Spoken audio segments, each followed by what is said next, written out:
Un saludo muy especial para todos, para todas. Muchas gracias por estar de nuevo en Hablemos de Ciencia Política. Bueno, vamos a esperar que lleguen nuestra audiencia del día de hoy. Muy contentos con esta sesión. Ya esta es la sesión número 19 de Hablemos de Ciencia Política. Durante 19 semanas hemos estado abordando distintos temas relacionados con la disciplina de la ciencia política, distintas miradas. Quiero aprovechar pues para saludar a la audiencia y saludar también a mi colega, compañero Oliver Tavares. Oliver, ¿cómo has estado? ¿Cómo te ha ido, hermano?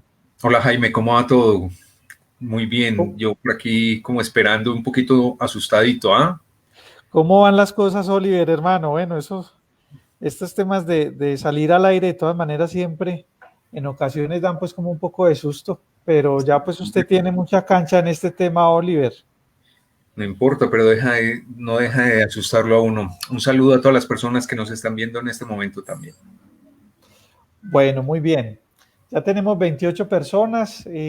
Como les decía, esta es la sesión número 19 de Hablemos de Ciencia Política y hemos invitado al politólogo de la Universidad Nacional de Colombia, Oliver Tavares. Oliver, pues es un viejo amigo. Yo pues hace mucho tiempo no nos vemos, ¿cierto? Hace mucho tiempo no nos vemos personalmente, Oliver. Sí, hace ¿Recuerdas de rato. pronto la última vez? No recuerdo la última vez. Bueno, nosotros trabajamos juntos en la administración. Posiblemente haya Trabaja, sido. Sí, Trabajamos juntos en la alcaldía de Medellín, tú estabas trabajando en la Secretaría de Participación Ciudadana y yo en la Secretaría de Gobierno. sí, yo creo que esa fue la última vez que nos vimos, si mal no estoy. No tengo memoria de otra. De pronto también nos vimos, Oliver, yo tengo como un recuerdo pues un poco fugaz, pero creo que también nos vimos en la Universidad de Medellín, de pronto en la Facultad de Ciencias Sociales No o lo en algún evento que se estaba realizando como en el marco de la Medellín me pareció haberte visto también, no sé si recuerdas, ¿no? no. Y voy a hablar de memoria. Bueno, nos Bueno, vamos a... Oliver, pues muy contento, hermano, de que puedas compartir con nosotros el día de hoy. Yo quiero contarle pues a la audiencia que Oliver es politólogo, es investigador, ha trabajado también como docente, ¿cierto? En el Colegio Mayor, en la Universidad de Medellín, en varias instituciones, en la propia Universidad Nacional, y ahora viene desarrollando un trabajo de investigación muy valioso que creo yo nos permite mucho abrir, digamos, la mente a quienes estamos en las ciencias sociales en general, Oliver, ¿cierto? Pero principalmente pues como a quienes trabajamos el tema de la ciencia política. Ya han llegado 47 personas. Yo quiero pues saludar a Marcela Vázquez, a Berenice, desde Guadalajara, a Liliana Montoya, a Martanelli Rodas, que nos ha acompañado mucho en Hablemos de Ciencia Política. Qué bueno que estés de nuevo, Martanelli. Saludar a Fabián Esteban Sánchez Oliver. ¿Recuerdas a Fabián? Me imagino que sí. Claro que sí, Fabián Sánchez. Fabián Sánchez, presente desde Choachí. Diego Calle Pérez, también un parte de la audiencia ya pues fiel de este programa. Diego, compañero historiador. Alex Pulgarín, defensor de derechos humanos. Qué bueno que estés aquí, Alex, hermano. Ángel Herrera, Amparo Taborda, que también ya pues es muy constante en Hablemos de Ciencia Política. Adriana Correa. A mi padre y a mi madre que están aquí con nosotros, Jaime Numael Carrión y Luz Elena Suárez. Bueno, a todos los que van llegando, muchas gracias por estar aquí en Hablemos de Ciencia Política. ¿Cómo han sido estos años de formación, Oliver, como politólogo? ¿Cómo ha sido el desempeño profesional? Bueno, yo creo que la ciencia política, sabes que tuvo un auge muy potente hace, digamos, la última década. La última década estuvo muy potente esa idea de los politólogos y de la ciencia política como campo. Ahorita pienso que está muy competido el tema con otros campos del saber y sabes que, digamos, el ejercicio de la política sí está, digamos, un poquito más complicado para digamos, para el ejercicio. un ejercicio serio en realidad. Hay muchos factores de riesgo para hacer análisis, para destacarse pues como campo. Bueno, está muy difícil, la verdad, muy difícil. Yo por eso, digamos, de alguna forma me he alejado del ejercicio, y he tratado de explorar otras oportunidades, otras miradas. Ahí sí hay digamos, una especie de distanciamiento con el ejercicio de la ciencia política. Aprovecho también, Oliver, para saludar a mi compañero César Calleja Ramírez, bueno, compañero de muchos espacios, qué bueno que estés aquí, César. Saludar también a John Camilo Zapata, que también nos acompaña, a Sara Rendón, a Jessica Bolívar, a Mateo Alejandro Osa Hernández, a Tefa Polo, que nos saluda desde la Universidad de Medellín. Qué bueno ver gente conectada a la Universidad de Medellín. Aquí hemos tenido también otros expositores, a John Fernando Restrepo, el decano, lo estuvimos hablando sobre teoría del Estado, a Pedro Piedrahíta, hablando sobre relaciones internacionales. Bueno, mucha gente también de la Medellín nos ha acompañado y nos ha apoyado en Hablemos de Ciencia Política. Qué bueno, yo vi algunos y son muy buenos. Bueno, recuerden ustedes que, bueno, vamos a darle la palabra a Oliver por 30, 40 minutos. Creo que eso es como lo que has preparado en tiempo, Oliver, ¿cierto? Sí.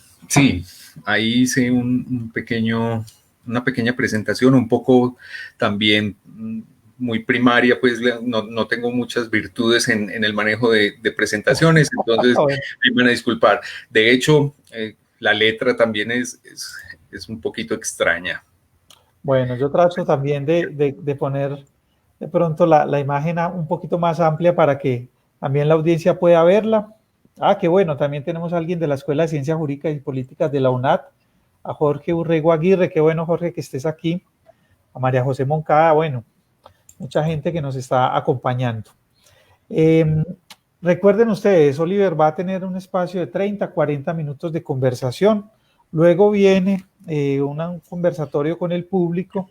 Para eso tenemos dos posibilidades, una que ustedes vayan escribiendo sus preguntas en el chat, ¿cierto? Y la otra es que yo voy a colocar el número de WhatsApp en el chat, de manera tal que ustedes pues me envíen un mensaje, yo les envío el enlace del estudio y se pueden conectar para que hagan la pregunta al aire, ¿cierto? Que muchas veces de pronto la gente también quiere hacer una intervención, es una pregunta de pronto más elaborada y bueno, no es lo mismo que yo la lea a que de pronto la persona la haga directamente, ¿cierto? Entonces, Jaime, a mí me gusta mucho las conversaciones, me gusta mucho más conversado, entonces no le veo problema si en algún momento alguien quiere hacer la pregunta interrumpiendo la presentación, no le veo ningún problema, pues así me sentiría mejor inclusive, mucho mejor. Perfecto, Oliver, qué bueno que me dices eso, hermano, porque entonces yo también estoy atento de irte formulando las preguntas que vayan surgiendo en el auditorio o en la audiencia. Por ahí te está saludando Liz Escudero, profe Oliver, qué gusto verlo. Bueno, ya comienzan también los estudiantes y las estudiantes a hacer presencia. Qué bueno que estés aquí acompañando a Oliver, Liz, y acompañando a Hablemos de Ciencia Política. Muy bien, Oliver, bienvenido, hermano. Qué bueno tenerte aquí. Ese tema de la basura y su memoria, pues ya me has contado un poco sobre él, pero de todas maneras no deja de ser muy emocionante de pronto el ejercicio que vas a hacer esta noche, porque nos permite, yo creo que abrirnos un campo, bueno, o una dimensión, creo yo, de investigación muy interesante como politólogos y como politólogas. Entonces, bueno, hermano, te escuchamos, Oliver. Bueno, entonces te comparto la pantalla. Sí, comparte la pantalla, por favor. Oliver trae una presentación, entonces vamos a... Bueno, es una presentación un poquito... inocente ahí, pues como esa letra me gustó. Ya, ¿la están viendo? No. Tienes que, recuerda darle en share. Okay.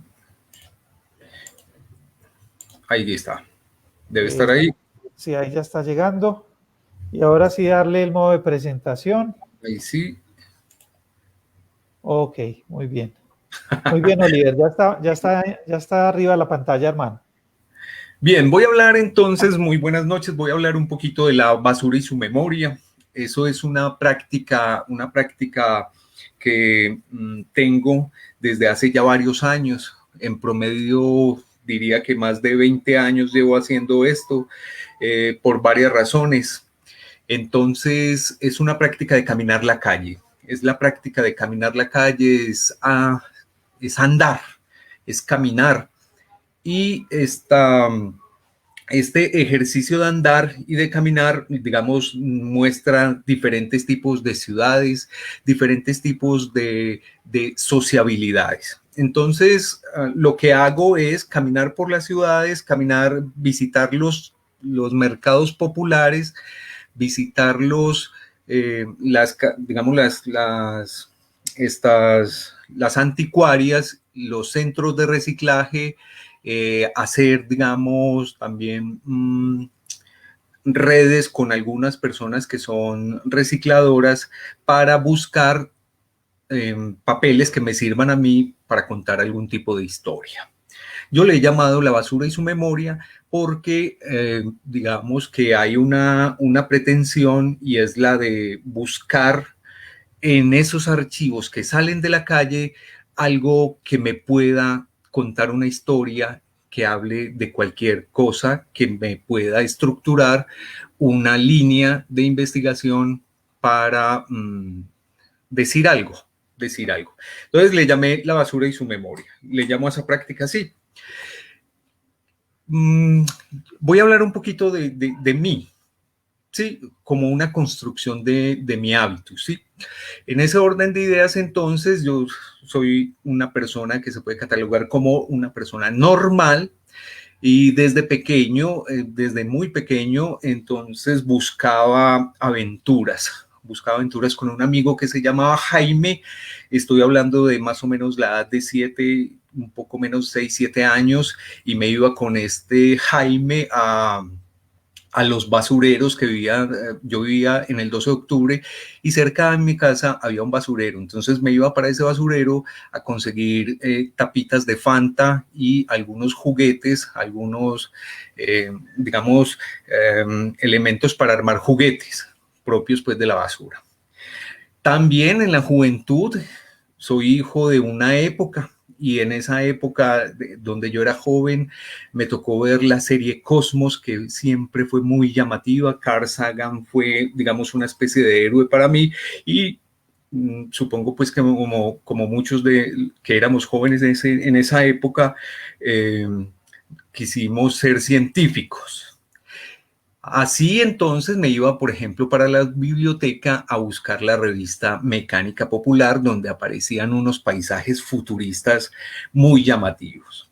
También soy hijo de una potenciación de la imaginación, pienso yo, a través de la ciencia ficción que aparecía en la televisión, como programas como Galáctica, como algunos como San Kukai, Buck Rogers en el siglo XXV, si mal no estoy, era que se llamaba, y obviamente pues la Guerra de las Galaxias. Y también soy hijo de una época donde salen los primeros videojuegos. Todo eso sumado comienza a generar, digamos, una especie de potenciación en la imaginación. Y entonces vivía imaginándome un montón de situaciones en las que muchas de ellas era un científico. Vengo de una familia muy comprensiva, con un apoyo incondicional, porque efectivamente he dado mucha guerra, como dice mi mamá, y bueno, siempre he tenido el apoyo de la familia ahí. También he tenido el apoyo de amigos y conocidos bueno, cuando era joven se movían en el campo en los ambientes académicos, eran universitarios, deportistas, y obviamente también tuve amigos de barrio, de esquina, que me ayudaron a formar pues un poco en esas ideas. Siendo ya estudiante universitario, tuve la fortuna por un evento raro, ahorita voy a explicar qué es un evento raro, pero siendo estudiante tuve la fortuna de heredar la biblioteca de un personaje muy importante para la historia de Antioquia, y es la biblioteca de el hijo de un pintor llamado Francisco Eladio Vélez. El señor se llamaba Alejandro Vélez, que por cuestiones que son casi que inexplicables, terminó con la biblioteca del señor. Esa biblioteca tenía muchas maravillas, tenía unos tesoros incalculables como obras de arte, pues había una colección de grabados, había, por ejemplo, una colección de acuarelas que se conoce como la colección Faltantes de Eladio Vélez. El Museo de Antioquia la catalogó así. Y, por ejemplo, tengo una obra de Ricardo Borrero Álvarez, tengo una obra de Francisco Antonio Cano, entre muchas otras maravillas más. Habían documentos, habían también cartas. Luego, después de la universidad, hago una especialización en estudios urbanos y ahí sucede una cosa maravillosa, y es que conozco la ciudad como concepto. Recuerdo a una profesora que se llamaba Olga López, que me hizo la entrevista, y cuando me siento con ella a conversar, me dice, ¿cuántas ciudades conoces? Y pues eso es una pregunta que me causó mucho impacto, porque yo solamente pues conocía un par de ciudades. Pensé que me estaba hablando de una locación, de un lugar, de un sitio, y yo le dije que pues que las ciudades que conocía. Entonces sonríe y me dice, no, aquí vas a conocer muchas más ciudades. En ese orden de ideas, entonces aparece dos categorías que me gustan mucho: la ciudad monstruosa y la ciudad transaccional. Hay muchos tipos de ciudades. De hecho, pues la idea de la ciudad es la de la ciudad infinita. Bien, entonces me gustan esas dos ideas, la ciudad monstruosa y la ciudad transaccional. En el doctorado me pasa algo muy extraño, y es que veo una materia con un profesor. Bueno, primero, para pasar al doctorado, me encuentro con una profesora que me dice, yo hago una presentación, es en la Universidad de Antioquia, entonces hago una presentación precisamente con la basura y su memoria, y uno de los jurados me dice, ¿sabe qué? No siento ninguna conexión, no creo que sea pertinente para que pase. Y la profesora Andrea Pérez dice, sabe que hay algo que puede ser potente aquí, y acepta mi postulación, y bueno, aquí ando. Luego veo una materia con un profesor que se llama Carlos Maldonado, un profesor de la Universidad del Rosario en Bogotá, que nos trae una asignatura. Oigan, en el doctorado, una asignatura que se llama Ciencias de la Complejidad, para hablar en las ciencias sociales. Esa idea de las ciencias de la complejidad hace que haya en mí una ruptura en toda la estructura del pensamiento que había tenido hasta ese momento. Él, Carlos Maldonado, entonces nos habla de eventos raros y de cisnes negros. Ahorita más adelante entonces voy a ir sobre ese par de ideas. La basura, entonces. Hay diferentes concepciones de ella, ¿cierto? Una de ellas es la concepción del desecho biológico, ¿sí? Entonces aparecen como las excreciones, las secreciones, la mierda. Es muy importante ese concepto, las legañas, los mocos, bueno, el cerumen, los orines. Y hay una parte que me gusta mucho que obedece al desecho biológico, y son los recuerdos traumáticos. Los hechos traumáticos también se tiran a la basura, se intentan olvidar. Hay una producción cultural también de la basura, y aparece de nuevo el concepto de la mierda. Y la mierda no solamente es biológica, sino que la mierda también puede ser hablada. El concepto del que habla mierda, del bullshit, también hace, digamos, función. Y básicamente es aquel que no dice nada. No es un mentiroso, no es una persona que habla con la verdad. El mentiroso tiene una intención, quien habla con la verdad tiene otra intención, y obviamente pues el mentiroso es mucho más potente porque tiene mucho más opciones, pero el que habla mierda básicamente no dice absolutamente nada. Es una verborrea, es un desenfreno en el uso de las palabras sin decir nada. Y bueno, ahí aparece también, por ejemplo, el vulgar, la persona que es vulgar, entonces intenta educarse el uso del lenguaje. Aparecen los basureros, ¿cierto? Que se conocen pues como los estercoraris y los paticulum, ¿sí? Que funcionan como espacios donde se botan basuras desde tiempos inmemoriales. Los cacatores y los mictores en las calles, que es muy común, eso basta con salir bueno, ahorita en pandemia no, pero bastaba con salir a las calles por la noche, un sábado en la madrugada quizás, y lo que uno veía o lo que uno puede evidenciar es cacatores y mictores en todas partes, todo el mundo orinando sobre todo en las calles. Aparece entonces también la mierda, la basura como símbolo de vergüenza. Lo utiliza mucho el humor, ¿cierto? El humor escatológico, muy, muy de esta región. Entonces, bueno, en todas partes del mundo aparece el pedo, el olor, aparece sobre todo esas dos relaciones, los olores y las relaciones pues, que hay con la mierda en términos de humor.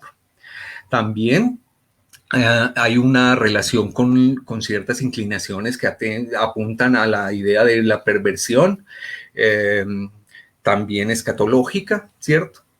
Y digamos, la idea del desecho también apunta a una idea de utilidad de algunos objetos o elementos. La muerte llega como una forma de desecho y de basura. Aquel entonces que fenecen, las personas que mueren, por lo general sus pertenencias casi siempre las que no se consideran importantes terminan siendo llevadas a la basura. Hay también la idea de olvido, sobre todo una relación de la memoria con el objeto. Entonces, objetos que recuerdan momentos, personas, qué sé yo, las tiran al desecho para olvidar también. Aparece la idea de la libertad, es decir, me libero, una liberación de objetos, me libero de los objetos, cargo con pocas maletas, como dicen coloquialmente, y eso implica dejar de lado, botar a la basura cosas que por lo general no uso. Aparece también la idea de los marginados. Esta es increíblemente fuerte porque los marginados, aquí en Colombia hubo una época donde se les llamaba a las personas en situación de calle y a los habitantes de calle se les llamaban desechables. Eso es increíblemente cruel, increíblemente despectivo, pero funcionaba para algunos círculos del poder nombrar a ese tipo de personajes como los desechables. Y en ese orden de ideas, entonces, la ciudad misma está construida las bases de la ciudad son el desecho, son los detritus, son las aguas negras, es la basura, es la mierda. Bien, si se mira entonces la basura desde otra perspectiva, la podemos mirar como una potencia. Y esa potencia implica pues la comprensión, por ejemplo, de nuestra fragilidad en términos de que digamos, si no le ponemos atención a ese problema de la creación de basuras, tranquilamente podemos poner la vida misma en riesgo. Entonces es una relación entre un consumo desmedido propio pues de nuestra época y una pequeña responsabilidad sobre el manejo de ellos. Como oportunidad también aparece, hay personas que viven de ella, viven en la basura, hay personas que viven en basureros, ¿cierto? Eso, digamos, la relación que hay con el desecho implica también la posibilidad de mejorar algunas formas de economía a través del reciclaje, la reutilización o la reparación de objetos que ya no se consideran como útiles. Esa es muy bonita, ¿cierto? También aparece como expresión histórica, como indicios y huellas, que es donde yo me sitúo, pero además aparece como creación estética y posibilidad artística. Hay muchos artistas que han trabajado el desecho como una expresión del arte. Me voy a ir a la memoria. Aquí es bien complicadito este tema porque, bueno, está en construcción siempre. Podemos hablar de la historia, podemos hablar del concepto de memoria, pero a mí me gusta mirarlo desde unas marcas, unas formas de relacionamiento que tenemos no solamente de forma consciente, sino también de forma inconsciente. Entonces aparecen, inclusive pues que superan el inconsciente. Hay unas marcas que son colectivas, otras que son de la misma especie humana. Entonces aparecen marcas genéticas, ¿cierto? La memoria como marca genética, como propiedades de las biológicas que exaltan los sentidos, que pueden ser los sentidos los mediadores de esos tipos de memorias. Las intuiciones, el cerebro es maravilloso, el cerebro es maravilloso. Ahorita estaba hablando con un amigo que es neurólogo y decía que el cerebro nos da esa idea de conciencia como si fuera un dulce para que nosotros nos sintiéramos un poco orgullosos de nuestras actuaciones, pero que el cerebro en últimas es una especie de órgano que domina cada una de nuestras formas biológicas, inclusive las sociales, y que el tiempo del cerebro no es el mismo tiempo consciente de nuestra idea de conciencia. Aparecen, este es muy extraño, ¿cierto? Las vibraciones cósmicas apareciendo pues en la memoria como vibraciones cósmicas, eso suena un poquito extraño. Bueno, hoy se van a encontrar con una charla un poquito extraña porque hay, digamos, apuntes y hay campos del conocimiento, hay relacionamientos en términos de complejidad que proveen la posibilidad de explorar diferentes campos, entre ellos las de la imaginación, ¿cierto? Entonces aparecen las vibraciones cósmicas como una potenciación de la teoría de cuerdas, ¿cierto? Aparecen los ritornelos, aparecen los devenires, uno deviene en memoria en algunos momentos, sobre todo cuando hablamos de una condición de un nosotros. Había hablado de las memorias colectivas, ese es muy bonito porque eso pasa mucho con los amigos, bueno, igual las memorias colectivas también funcionan como unas líneas para construir ideales, el ideal de nación, el ideal de patria, etcétera, etcétera. Pero me gusta más el término de memorias colectivas para formar una idea más de lo común, más de lo cercano, de la proxemia con los amigos, con los conocidos, de forma tal que, y pasa, eso es muy común, hay una serie de inducciones, sí, que nos inducen, por ejemplo, las conversaciones, las juntas con los amigos nos inducen se nos implantan formas de memoria que no necesariamente tuvimos que vivirlas en carne propia para considerarlas vivas o vividas, ¿cierto? Entonces hay reuniones con amigos y ellos cuentan y cuentan a partir de la repetición, de la charla, de la cercanía, historias en las que posiblemente uno no haya estado, espacios en los que uno quizás no haya acudido y termina uno incorporando en su vida, en su memoria, en su construcción de sí mismo, esas historias inclusive sin haber estado. ¿Cierto? Entonces aparecen también las suplantaciones, las emulaciones, las memorias familiares que son maravillosas, obvio, las amorosas, las odiosas, las escritas, los sueños, recordamos, es increíble, ¿cierto? Recordamos cuando, por ejemplo, cuando éramos niños, que soñábamos y aún funciona todavía. Bueno, ya no voy a leer más. Ustedes pueden mirar esas formas de la memoria. Hay múltiples formas de la memoria. Le repito, eso es una construcción. Esto es una construcción de ciertas formas de pensar el mundo. Bien, necesariamente para hablar de memoria, óigase bien, necesariamente para hablar de memoria hay que hablar de olvido. Olvidamos la gran mayoría de nuestras vidas. Nuestros procesos de vivencia casi siempre terminan en el olvido. Pero ojo, hay unos tipos de olvidos que son causados por otros factores diferentes a los biológicos que nos causan muchos pesares. Y es precisamente cuando dejamos pasar por ejemplo, las lógicas de la violencia que naturalizamos y que incorporamos en nuestra cotidianidad como si no pasara nada, ¿cierto? Y entonces uno dice, güey, ¿será que estamos olvidando? Y entre ellas estamos, pareciera, y que en Colombia, bueno, y en buena parte de Latinoamérica, pareciéramos que olvidamos la muerte. ¿Ah? Bueno, también en toda la humanidad, ¿cierto?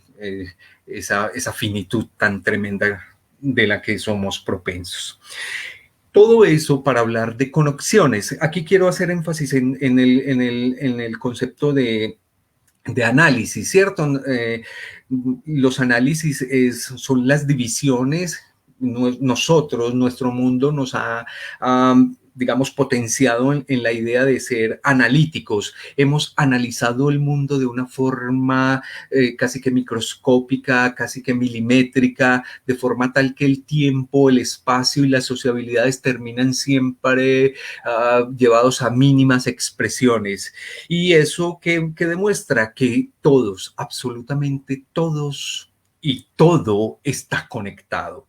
Entonces tenemos conexiones analíticas que pues si pudiéramos dividir el mundo en casi que en las partículas más pequeñas, podríamos notar entonces que tenemos muchas cosas en común. Pero paradójicamente, nosotros mismos no hemos sido capaces de volver a juntar todo aquello que hemos analizado, y es lo que se llama la síntesis, ¿cierto? En las totalidades sintéticas no hemos vuelto o no hemos hecho los suficientes esfuerzos para notar la capacidad sintética que tendríamos que tener para sobrellevar todos los problemas que se nos presentan hoy por hoy. Bien, el evento raro. Este concepto es maravilloso. Un evento raro, los eventos raros son imprevistos, suceden de la nada, rompen los moldes y los patrones habituales y rompen la cotidianidad en cualquier acepción de la palabra. Mejor dicho, un evento raro son acontecimientos extremos, no se explican a través de la función de la necesidad, sino que aparecen como quiebres, aparecen como formas, como rupturas, como aquello que nos han acostumbrado a nosotros en las ciencias tradicionales, que mirar las líneas de tiempo, bueno, aparecen como discontinuidades. Es muy bonito porque si uno pudiera poner, digamos, un microscopio en las cosas que nosotros hemos llamado estructuras, podemos mirar que tienen fisuras, tienen resquebrajamientos, tienen poros, etcétera, etcétera. Entonces, esas discontinuidades de tiempos y de espacios, entonces dejan de ser como los considerábamos anteriormente, tradicionalmente, perdón, y pasan a ser espacios discretos o discrecionales. Entonces, un evento raro son eventos que tradicionalmente no se pueden explicar a la luz de la razón.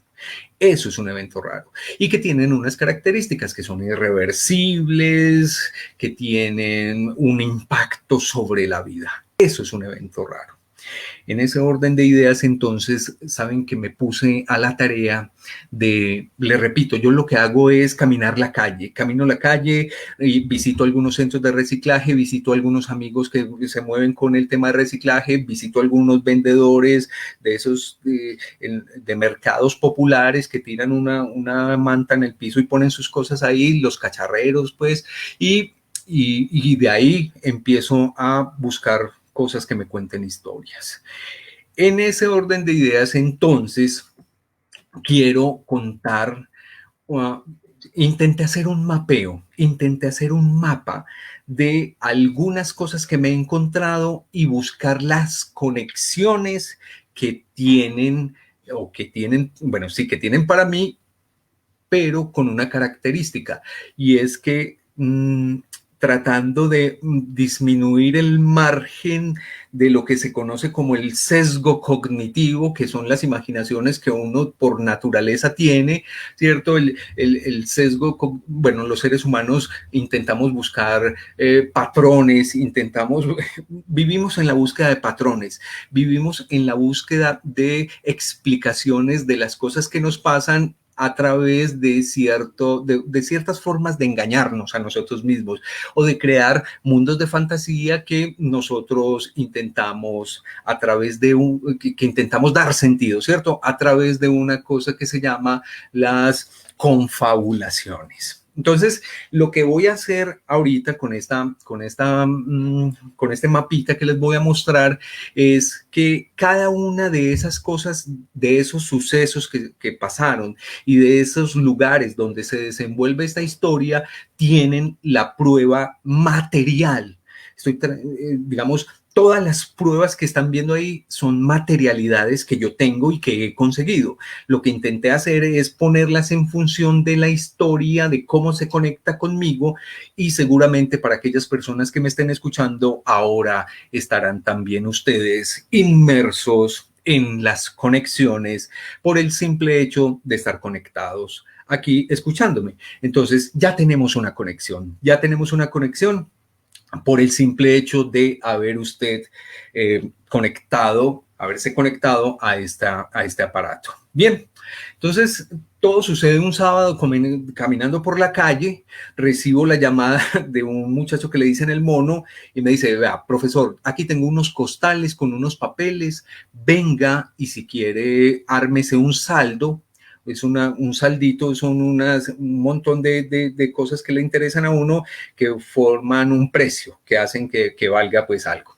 Bien, y me dice, venga al parqueadero y mira a ver qué le interesa. Yo voy y me encuentro con esta imagen, no sé si se puede, Jaime, se ve el cursor se ve. ¿Será que me están...? Oliver, sí, el No. cursor se ve. Bueno, perfecto. En pantalla completa para que la audiencia la vea. Está en pantalla completa, ¿no? Sí, en este momento sí está en pantalla completa, sí. Es Bien. decir, la coloqué pues un poquito más grandecita. Ya entiendo. Entonces, me siento pues en la calle a buscar en los papeles, en los costales, y me encuentro con esta primera página de esta fábula llamada Chulí, las montañas mágicas del emperador, firmadas por un personaje llamado Juan Guillermo Rúa Figueroa, fechado el octubre de 1977 en esta ciudad. ¿Quién era Juan Guillermo Rúa Figueroa? Entonces, lo primero que hago es buscar fuentes primarias, fuentes básicas, consultas primarias en la web, y aparece una organización social que lleva el nombre Juan Guillermo Rúa Figueroa, y aparece este personaje, Edgar Augusto Rúa Figueroa, quien es el hermano de Juan Guillermo Rúa Figueroa, quien señala la línea roja. Juan Guillermo Rúa Figueroa es un personaje muy conocido, muy importante para el teatro para la concepción del teatro y sobre todo de la cultura en Antioquia y en esta ciudad. Ha quedado, tuvo una época donde estuvo olvidado y hoy por hoy pues se rescata desde diferentes perspectivas, porque era un artista completo, era músico, era poeta, era literato y dramaturgo, director de teatro también. Entonces, Edgar Augusto, que es su hermano menor, que también se mueve en el campo del teatro, se mueve en el mundo del teatro y de la música, lo contacto, él muy amable me dice, sí, este archivo pertenece a mi hermano, y me da acceso al archivo personal de Juan Guillermo Rúa Figueroa. Entre todas sus cosas que son maravillosas, encuentro una serie, un catálogo, una lista de grupos teatrales que eran considerados, digamos, y respetados por Juan Guillermo Rúa. Entre ellos entonces aparece este otro grupo llamado La Barca de los Locos, dirigida por dos personajes, Ángel Saldarriaga, Bernardo Ángel Saldarriaga y Lucía Agudelo. ¿Qué hacen estos dos personajes? Llevan desde 1975 presentaciones muy, digamos, potentes, muy resistentes ante las lógicas del poder y se presentan todos los jueves, se presentan en el Parque B de Bolívar, en el Parque de Bolívar. Bien, aquí hay una, entonces miren la línea, consigo una hoja, luego voy, conozco a Juan Guillermo y luego paso a La Barca de los Locos, de los cuales me vuelvo amigos de ellos. Más tarde volveré sobre estos dos grupos, porque ellos, La Barca de los Locos y el Teatro Ambulante de Juan Guillermo Rúa Figueroa son digamos, el fundamento de mi tesis doctoral para hablar de el concepto de persistencia y cuya propuesta dice que, o proponemos es que la persistencia es mucho más potente que la resistencia. Entonces paso a esta idea, a este otro pequeño mapa, La Barca de los Locos. Lucía Agudelo, después de la muerte de Bernardo Ángel Saldarriaga, lo que hace Lucía Agudelo es que ella toma las banderas, toma el timonel de La Barca de los Locos y sigue adelante pues con la compañía. Ella, como yo estoy haciendo mi tesis sobre esas dos compañías teatrales, ella me provee una pequeña biografía de Bernardo, donde me comenta sobre un señor llamado Ignacio Arango Betancourt, que une a través del yoga a Bernardo Ángel con Ignacio, a través del yoga. Este señor pintoso que vemos aquí, que me parece a mí pues que es muy pintoso, era profesor de la Universidad Nacional. Yo alguna vez pude conseguir el archivo de su vida y es porque él murió y todas sus cosas, al menos buena parte de sus cosas, terminaron en la basura y las terminé rescatando de un centro de reciclaje. Es decir, Lucía me nombra a Ignacio y resulta que yo tengo el archivo, buena parte del archivo de sus cosas personales que ha sido conseguido y rescatado de un centro de reciclaje. Entonces, aquí hay una conexión, bueno, no es la primera, pero ya para que vayamos mirando el nivel de conexión que tenga. Yo tenía el archivo personal de este señor que vemos aquí, de forma tal que puedo identificar, por ejemplo, que era maravillosamente ingenioso, escribía sus sueños, coleccionaba sellos, escribía sucesos en su diario y, digamos, era muy reconocido, era un hombre muy, muy reconocido en el ámbito académico de la ciudad y tenía, digamos, varias perspectivas, entre ellas una posición política muy interesante, donde reclamaba una total posición anarquista, es decir, no obedecía a ninguna forma del poder, de forma tal que en sus cartas, tengo cartas de él donde intercambia pues correspondencia con ciertos personajes muy importantes de la vida política del país para la época y les dice no, el asunto va mucho más allá de la izquierda o la derecha, de las polarizaciones. Entonces es un hombre de una vanguardia bien interesante en el campo de lo político como alternativa y es que tengo pues digamos su correspondencia con esas charlas maravillosas. Escribía sus sueños y aquí quiero hablar un poco y hacer un énfasis en la posición ética del investigador, de aquel que busca las cosas y se encuentra con mundos maravillosos. Imagínense ustedes que alguien sepa sus sueños, ¿cierto? En ese orden de ideas, entonces usted debe comprender que cuando se conoce algo tan íntimo como los sueños, efectivamente debe haber unos límites donde se puede uno mover y a los que no puede traspasar, ¿sí? Entonces, aquí está un sueño, lo marca con una S, estoy hablando de la noche de noviembre 18 al amanecer del noviembre 19 de 1976. En estas dos hojitas dice... es un sueño. Entonces dice, varios soldados en la salida de un lugar, en alguna ciudad. Buscamos en un lugar para tomar algo. Otro estaba en otra mesa y le dije que se sentara con nosotros. Al levantarse, se levantó también una mujer joven. Vinieron y se sentaron con nosotros. En su intención estaba alguna recocha orgiástica porque buscaban un lugar solo.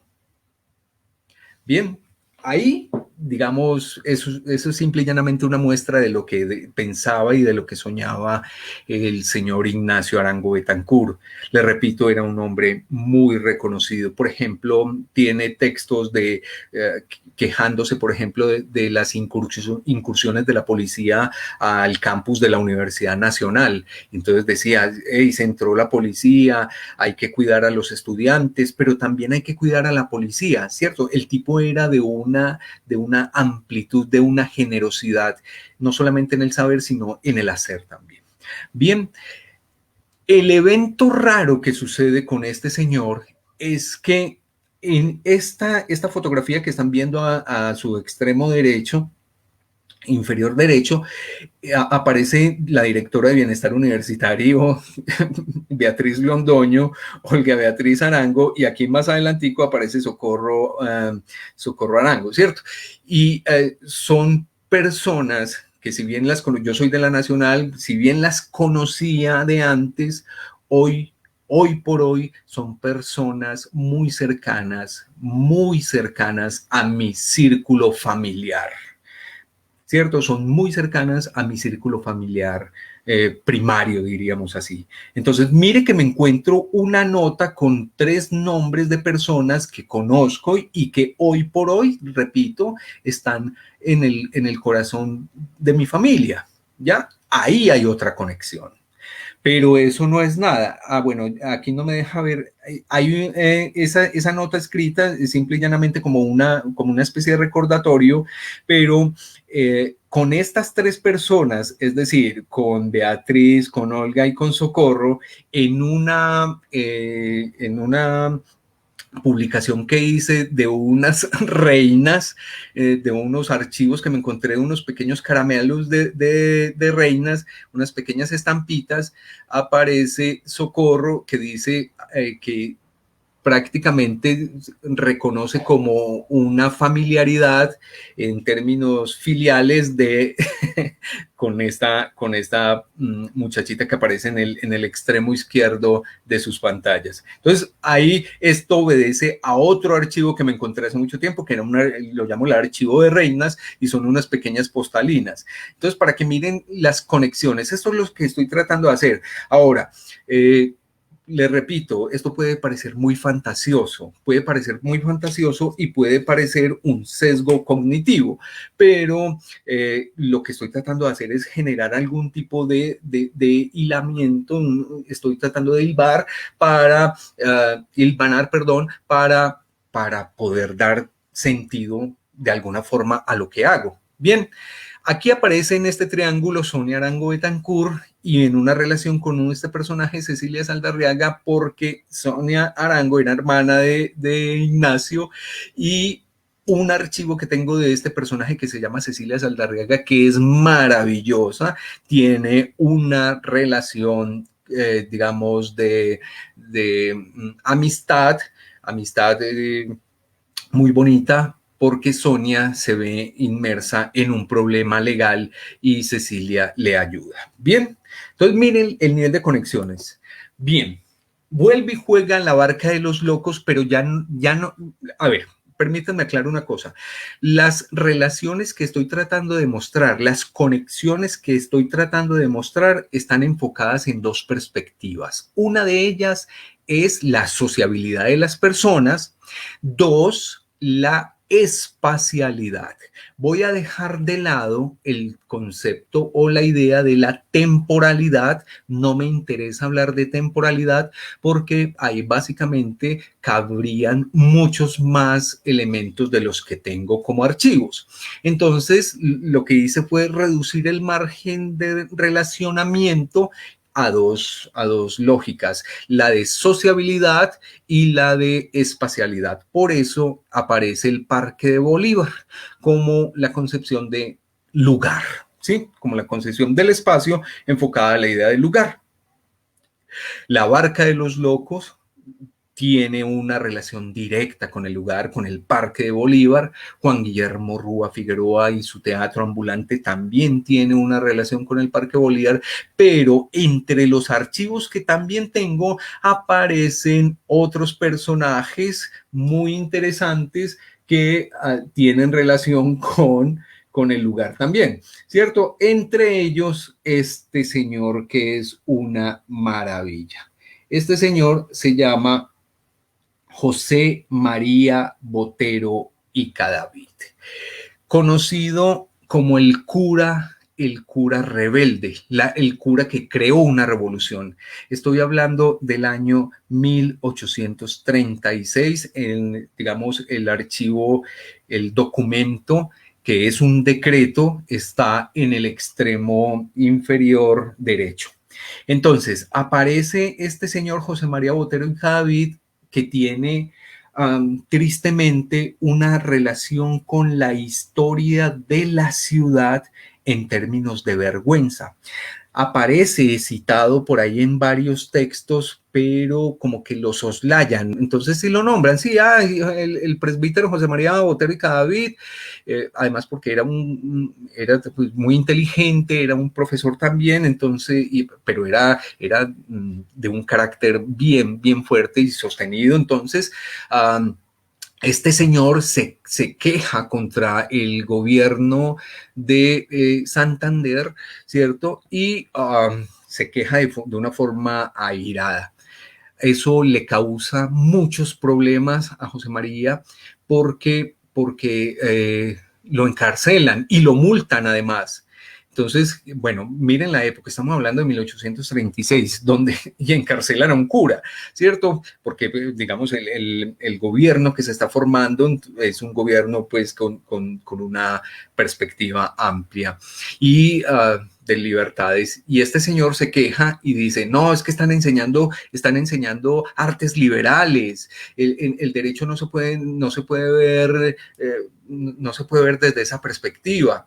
Y le repito, lo encarcelan y lo multan. Resulta que esta historia es maravillosa, casi que increíble, porque José María Botero es rescatado de la cárcel por algunas personas, por algunos parroquianos. Lo rescatan a sangre y fuego de la cárcel. Y digamos, en un evento así muy fuerte, hubo 2 muertos y varios heridos en ese suceso. Y este señor se vuela, José María Botero y Cadavid, el cura se vuela. Y entonces, adivinen quién tiene esta copia del decreto. Esta copia del decreto aparece en los archivos de la basura, ¿sí? Y el decreto está firmado por Francisco Antonio Obregón y por un señor llamado Mariano Ospina Rodríguez, que es el personaje que aparece en la fotografía que aparece al lado, ¿cierto? Pero miren lo que dice el decreto, es que el decreto es una locura. Dice, teniendo en consideración que la noche del 18 de los Corrientes ha sido extraído violentamente de la cárcel pública de esta ciudad por una tropa amotinada del doctor José María Botero, reo de sedición, el que hasta la fecha no ha sido aprehendido. He venido a decretar lo siguiente.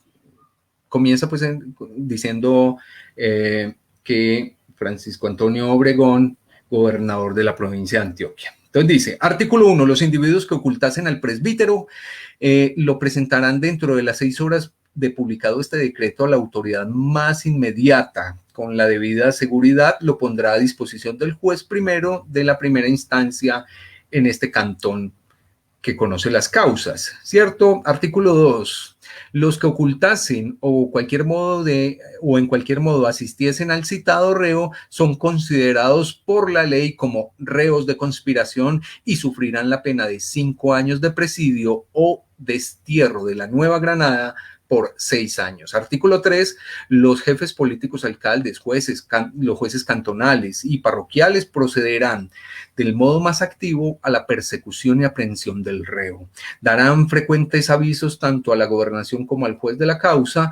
Toda demora y negligencia en el cumplimiento de este deber los hace delincuentes y acreedores a las penas señaladas por la Ley 3 de junio de 1833. Publíquese, bla, bla, bla, bla.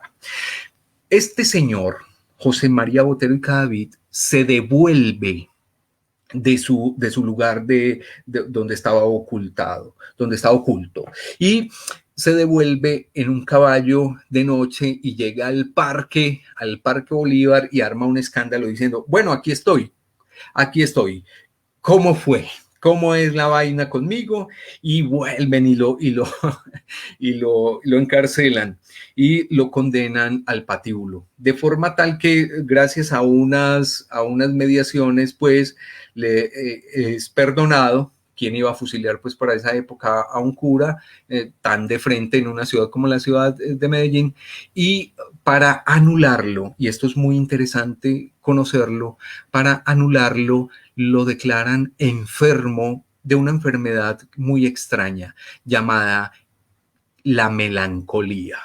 Entonces, a José María Botero y Cadavid lo declaran enfermo de melancolía y nunca nadie más le volvió a parar bolas. Nunca nadie más volvió a atender a sus llamados. ¿Ya? Es una historia muy bonita. Hay un historiador de aquí, un profesor que se llama Camilo Escobar, que tengo entendido en algún momento esa historia de José María Botero y Cadavid iba a ser un proyecto de una película. Bien, miren la relación entonces.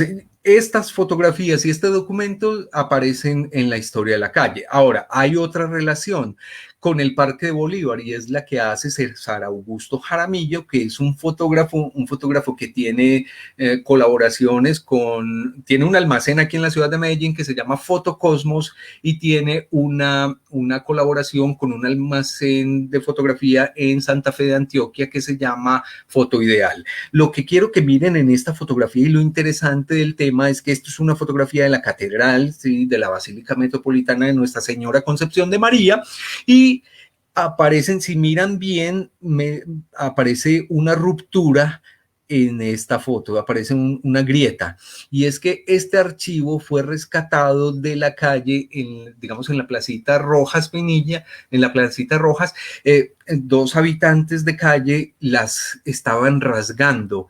Entonces es una anécdota muy, muy charra porque los dos muchachos cogían las fotos y miraban, por ejemplo, un personaje, decía, ay, este se parece a tu papá, entonces él decía, no, ¿cuál? Mi papá no es tan feo, y ¡trac!, la rasgaban, y así llevaban por lo menos 600 o 700 fotografías de ese archivo. Bien, Fotocosmos entonces es el almacén de César Augusto Jaramillo y en Medellín, y hay digamos, fotografías de este señor que es neófito en el campo de la fotografía, siendo alumno de Obando. Bien, aquí ¿qué vamos a ver? Estas fotografías las tengo yo. Estas fotografías, Fotocosmos, entonces muestran rostros de fotografías. Hay en promedio más de, diría que aproximadamente entre 3.000 y 4.000 fotografías de rostros.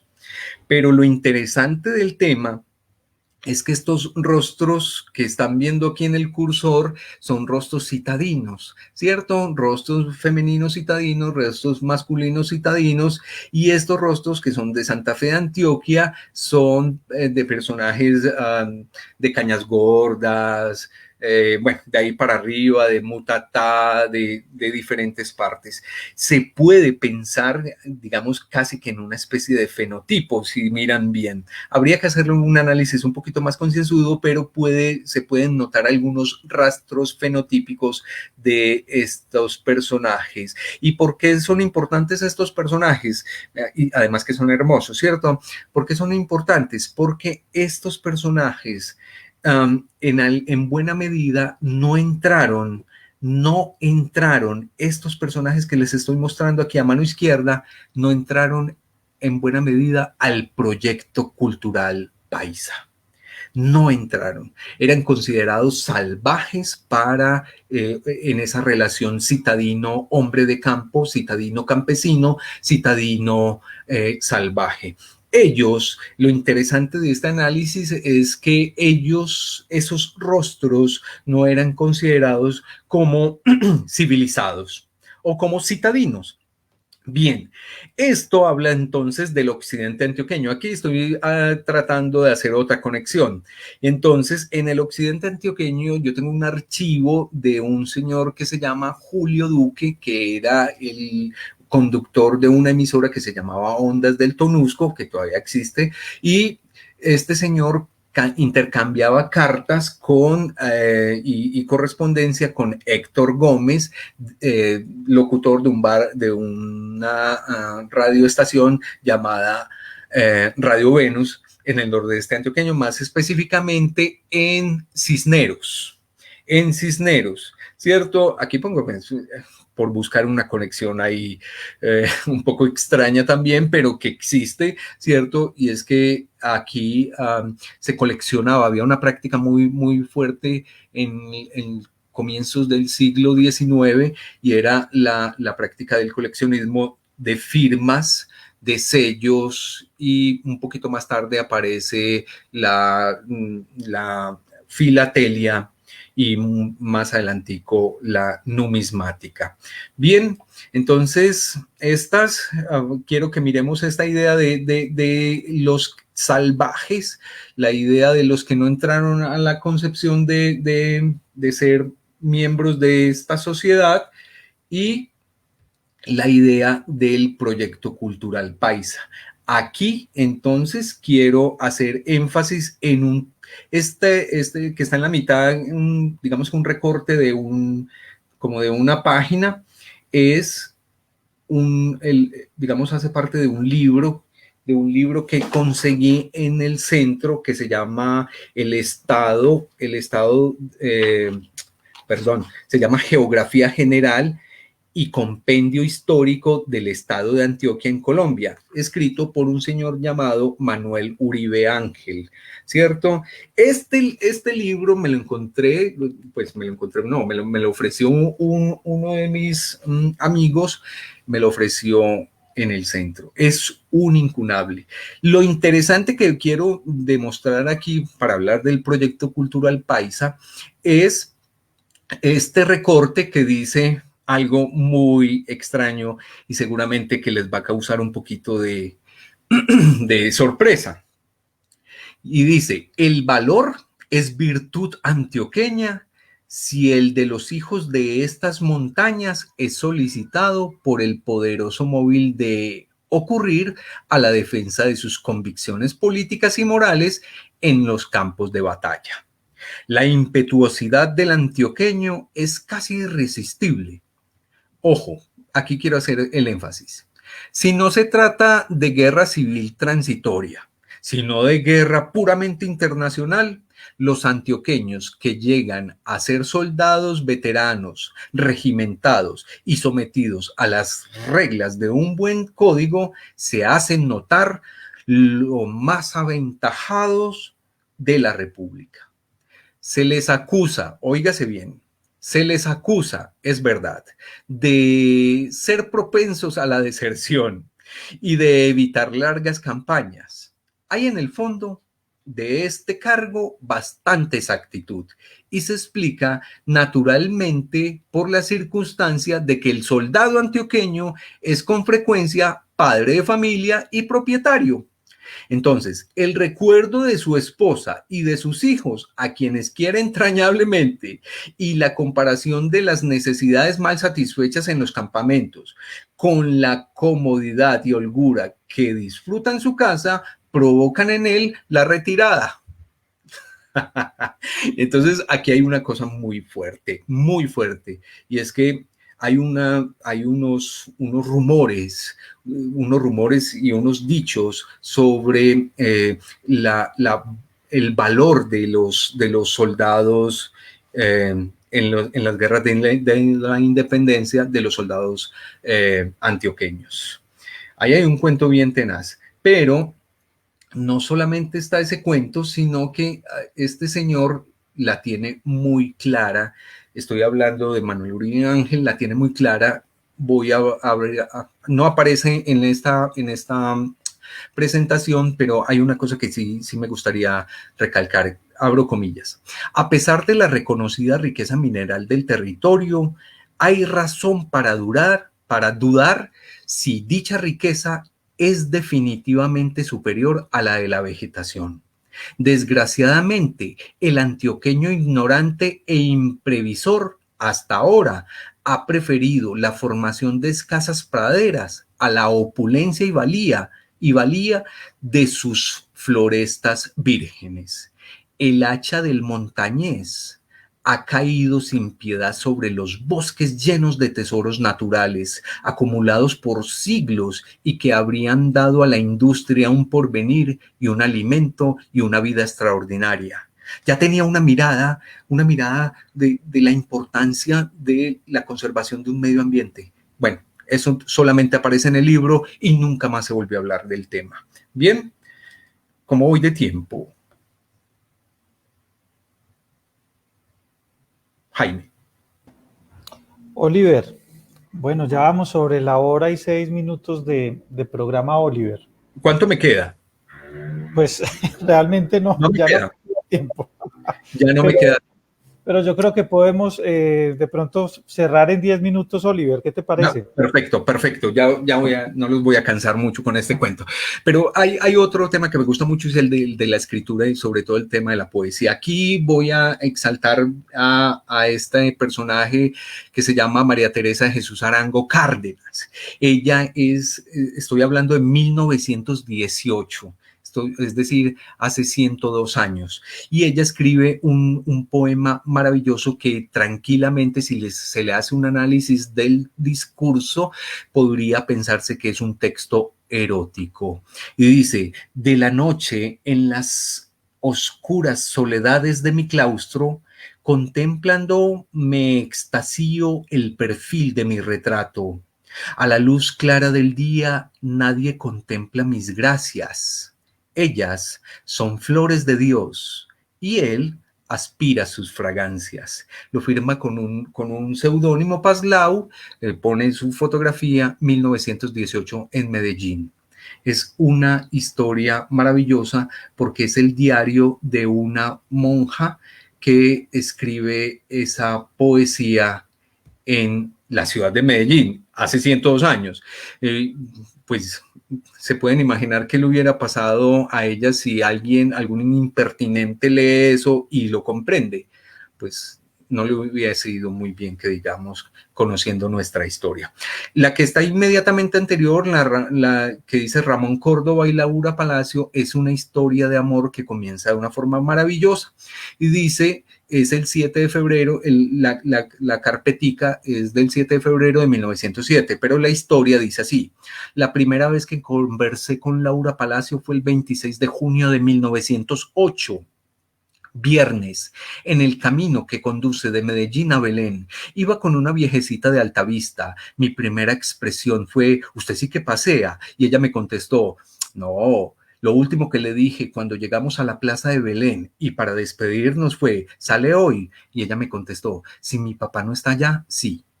La segunda conversación fue el martes 16 de noviembre de 1908, o sea, la segunda de junio a noviembre. Esa es una historia muy bonita. Bueno, les cuento pues que al fin y al cabo la conquista, tienen 11 hijos, el último, si mal no está, se llamaba Ramón Córdoba y era un médico muy prestante para la ciudad, muere, si mal no estoy, hace 2 años. Bien, podemos ver entonces dos tipos pues, tipos de escritura muy dada al erotismo. Este personaje es un profesor, Manuel José López, por allá en 1944, que escribe ese poema a una joven que se llama Escultura de Amor. Bueno, no voy a leer más. Voy a cerrar con dos preocupaciones de Juan Guillermo Rúa Figueroa sobre su obra, ¿cierto? Era una preocupación que tenía en vida y que lo escribe en un texto que se llama Cartas a Tel. Dice, enero 30, Tel. Quieren aprisionar mi libertad. Han colocado barreras a mis poemas y a mis mejores versos. Hoy lo constaté cuando leí la prensa. Supe que los tiempos se entristecen para todos aquellos que han querido mirar más allá del simple firmamento. Tengo miedo, Tel. Presiento que algo terrible sucederá a mis versos. Quién sabe qué cárcel o qué porvenir les espera.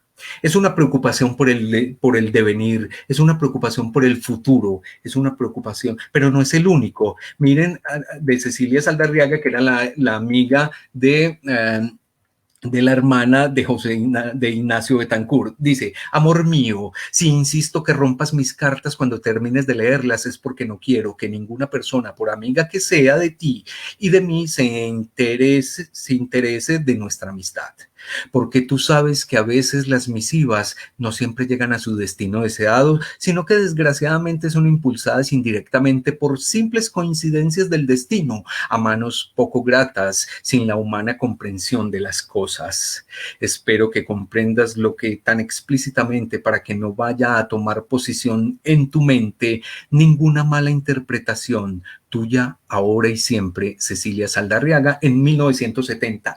Esta señora, ¿saben lo que hacía esta señora? Que era magnífico. Esta señora utilizaba redes, las redes eran diferentes, las redes sociales eran muy diferentes, pero la revista Cromos tenía una parte, digamos, en sus publicaciones, tenía una parte para conocer gente. Entonces, ella lo que hacía era que conocía gente mandando digamos, perfiles, descripciones de su perfil de diferentes maneras. Y no, eso era una especie de Facebook, era una especie de Instagram, ¿cierto? ¿Qué hacía? Porque también enviaba fotos, ¿cierto? ¿Qué hacía? Creaba diferentes perfiles de ella para conocer gente, quería enamorarse, quería conocer gente y utilizaba entonces las redes sociales que le proveía la revista Cromos. Es muy bonita. Los sesgos cognitivos, esto me pasó en México. Uno se cree el cuento también, ¿cierto? Muchas veces uno se empelicula, como dicen los muchachos, termina tan empeliculado que ve cosas donde no están, ¿cierto? Y esto es una postal que conseguí en México y aquí en este círculo rojo creí leer mi nombre y yo dije, es imposible que yo esté buscando cualquier tipo de material y me encuentre uno con mi nombre. Pues en realidad ahí no dice mi nombre, sino que dice desayuno. Con eso termino. Oliver, excelente hermano. Me parece que es un ejercicio pues muy interesante que abre puertas para muchas conexiones y bueno, para también conocer muchas historias y también por esa vía intentar comprender, ¿cierto? Lo que somos como sociedad. Definitivamente. Lo que han sido nuestras barreras y también pues lo que han sido nuestras gentes, ¿cierto? La capacidad de soñar, de tratar inclusive pues como de, a pesar de las imposiciones, de las ataduras, poder hacer un mundo posible. Pues la gente no quería que terminaras, Oliver, ¿cierto? Bueno, hay algunas intervenciones, algunas preguntas. También Sí. hay un compañero, Carlos, Flores, que se va a conectar pues como para hacernos una pregunta. Esperemos que Carlos se vaya conectando. Yo voy a aprovechar para ir leyendo algunos de los comentarios que ha hecho la audiencia esta noche, Oliver, a propósito de tu trabajo. Bueno, comencemos. Elsa Margarita Mendoza nos dice: gracias por este espacio que nos permite construir desde la Mesa de los Santos en Santander. Qué Qué bueno maravilla. que estés conectada desde allí. Bueno, precisamente hoy hablaba con Oliver sobre ese hallazgo que aparece pues como en el texto de Manuel Uribe Ángel, del papel que tienen nuestros soldados en nuestros soldados antioqueños, digámoslo así, pues en la gesta de independencia. Por supuesto, José María Córdoba es un baluarte para nosotros. Eh, ok, geografía general del estado de Antioquia, excelente. Sí, Y bueno, pues decíamos Elsa con Oliver bueno, pues los santanderianos, los boyacenses, ¿cierto? Los cundinamarqueses dieron una pelea fuertísima, pues por la independencia. Nosotros como que pasamos un poco de agache, creo yo, los antioqueños. De pronto algún historiador pues nos jale las orejas, por aquí hay algunos, por ahí me Carlos, queda, Carlos Flores, Carlos Flores. y otros Este, historiadores. Y aquí ya está Juan Carlos Flores, ya lo vamos a... Si me escuchen. Sí, Carlos, ¿cómo has estado? ¿Cómo te ha ido, hermano? Bienvenido a Hablemos de Ciencia, Gracias. Carlos. Sí, gracias por este espacio, por compartir. Al profesor Claro. Jaime, al profesor Oliver. Yo tenía un comentario y una pregunta, un comentario breve, y es como felicitarlo por este gran recorrido que tiene sobre este tema de memoria y basuras, donde creo que hay un aporte significativo luego de mi quehacer como historiador para el tema de vida cotidiana, ¿cierto? Ahí hay una fuente importante de cómo se ve no esa historia, digamos, marcada por ese estructuralismo fuerte que mira el tema pues desde las clases sociales o desde la parte económica o la parte política, llamada entre comillas temas duros, ¿cierto? Sino que aquí hay una fuente vital para entender todo lo que es vida cotidiana en diferentes momentos históricos y por supuesto a partir de la imagen, que es un tema que pronto con el cual yo me acerco. Y la pregunta concreta es, profe, si a partir de la basura se evidencia también usos, oficios, prácticas, saberes e incluso diferenciación de roles, de estatus, de clases, y si también la has pensado clasificar por allí, ¿cierto? En términos de diferentes oficios, prácticas que se ven en la misma vida cotidiana, y si la basura también permite como crear un diferenciador de clase social. Ese era un poco la pregunta y la intervención. Muchas gracias. bueno, Gracias, ahí Carlos. me recordaste los archivos de César Augusto Jaramillo.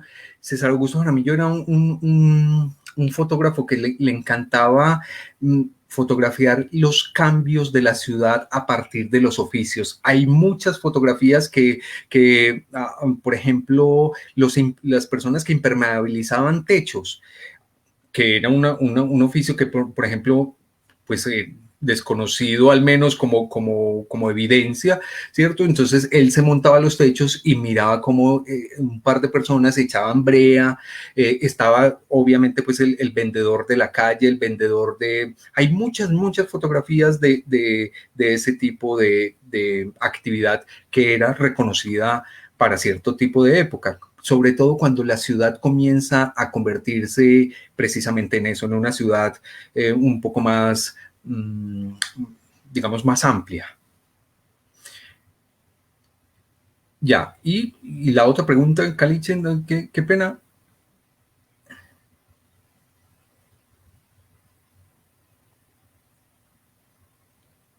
Carlos, prende el micrófono. Ah, sí, que la otra pregunta, profe, es que si la basura puede ser como un elemento de diferenciador de clase social o de estatus social, Claro, si las basuras también dan cuenta de definitivamente. eso. Una de las prácticas de la gente, por ejemplo, de los mercadólogos y de las personas que estaban digamos, eso se potenció mucho en los años 60. Habían personas dedicadas a mirar la basura para determinar prácticas de consumo. Y efectivamente, esas prácticas de consumo estaban destinadas a, digamos, impulsar diferentes tipos de productos para segmentos de la sociedad. Efectivamente, la basura genera distancias muy marcadas de hecho.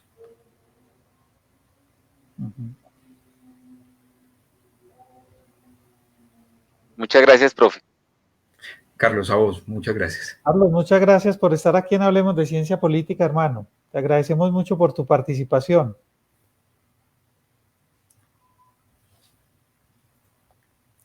Bueno, también estamos, Katy Juliana López nos dice, muy interesante conocer más a profundidad sobre este tema de la basura. Hay una intervención también de Giovanni Taborda. Giovanni nos dice, cordial saludo desde Altavista, Medellín. Qué buen tema para tomar más conciencia sobre los residuos. Bueno. Sí, bueno. Es otra forma de considerar los residuos, es otra forma de considerar el desecho, otra forma de considerar la basura. Es muy bonito. Ahora que precisamente mencionabas la experiencia en México, la anécdota en México, está conectado José Luis Orozco desde allá. José Luis, ve, en México yo estuve el año pasado y conocí un mercado popular que se llama Tepito. Me sentí como si fuera el codicioso. No sé si han visto las películas donde hay un personaje codicioso que entra a un lugar donde está lleno de riquezas, diamantes y empieza como a llenarse todo. Así me sentía yo caminando por Tepito. Yo decía, pero ¿qué es toda esta maravilla? De suerte que iba muy medido en la plata y entonces yo dije, iba con una estudiante, ya se graduó, con Carolina Ibarra, que fue la que me recibió en México, y caminamos juntos el mercado de Tepito, y yo decía, Caro, no me dejes, jalame, decime algo, entreteneme, porque voy a terminar perdido en este mercado. Entonces conocí el mercado de Tepito, el tianguis pues de Tepito, y conocí en la ciudad de Querétaro el Tepetape, el mercado del Tepetape, que también es maravilloso. Termina uno, pues, solamente me pude traer algunas cositas, algunas muestras, y se le queda a uno buena parte de sus sueños, de su memoria, en recorriendo las calles de el mercado de México. Qué bien, hombre, Oliver. También está con nosotros Sandra Lisset Galindo, a quien agradecemos por su asistencia. Nos dice, qué bella historia, muy antropológica, gracias. Bueno, Sandra, yo no soy antropólogo, como saben, pues soy politólogo. Lo que hago es un ejercicio diletante. Yo soy un diletante, yo me deleito, es desinteresado, yo creo que pues es lo que le genera la potencia. No soy digamos, un ejercitador de una profesión en específico, simple y llanamente me voy moviendo. Uh-huh. Eso te iba a preguntar, si te sentías de pronto como antropólogo con este ejercicio que vienes haciendo, Oliver, con este ejercicio. Me siento más como un transeúnte, me siento más como una persona de la calle, que es maravilloso y es, digamos, una de las, como el paseante. Por eso me gusta bajar tanto al centro. Qué bien. Está precisamente con nosotros Lucía Gudelo Montoya. No, pues es que es una maravilla. Imagínate, dice Oliver Tavares, el grupo de teatro La Barca de los Locos se une a este esfuerzo tuyo en buscar lo humano en lo deleznable. Yo le debo mucho. Lucía, qué bueno, pues la oportunidad de que esté acá con nosotros después de esa historia que nos acaba de contar Oliver hace un rato. Y es que digamos, si se enfoca en La Barca de los Locos, estalla un mundo, muchos universos más, porque esta compañía teatral es increíblemente prolífica en producción. Y en producción enfocada en un aspecto muy específico, la persistencia. Es pura persistencia, es puro roble, no, tendría que dedicar un programa a ello. Qué bueno, hay que tener en el radar a La Barca de los Locos a propósito de esta presentación tan interesante que has hecho esta noche, Oliver, sobre ellos. Luz Elena Agudelo también nos saluda, maravilloso aporte de Oliver Tavares, un abrazo. Luz Elena tiene una colección así de, ella es, digamos, quien hacía las transcripciones de la obra de Bernardo Ángel y ella conoce al dedillo toda la obra, toda la producción, la inédita, que es muy extensa. Ella la conoce bien, es muy, muy potente Luz Elena y junto con su hermana. Qué bueno, qué tan bueno que estén por aquí ellas. Muchas gracias por estar aquí y por aquí también, pues las esperamos para que nos cuenten también nos hagan también algún aporte en Hablemos de Ciencia Política en el futuro. Nuestro compañero politólogo de la Universidad Nacional, Fabián Esteban Sánchez, nos dice: Juan Guillermo Rúa, tuve el placer de verlo en acción tocando guitarra, cantando y recitando. En 1986 en el teatro de mi colegio, el Liceo Municipal Consejo de Medellín. Todo un espectáculo, tremenda sensibilidad, tremendo personaje. Sabe que yo pienso que la ciudad le debe unas disculpas muy sentidas, no solamente a ellos dos, ¿cierto? Hablo de La Barca de los Locos y el Teatro Unipersonal.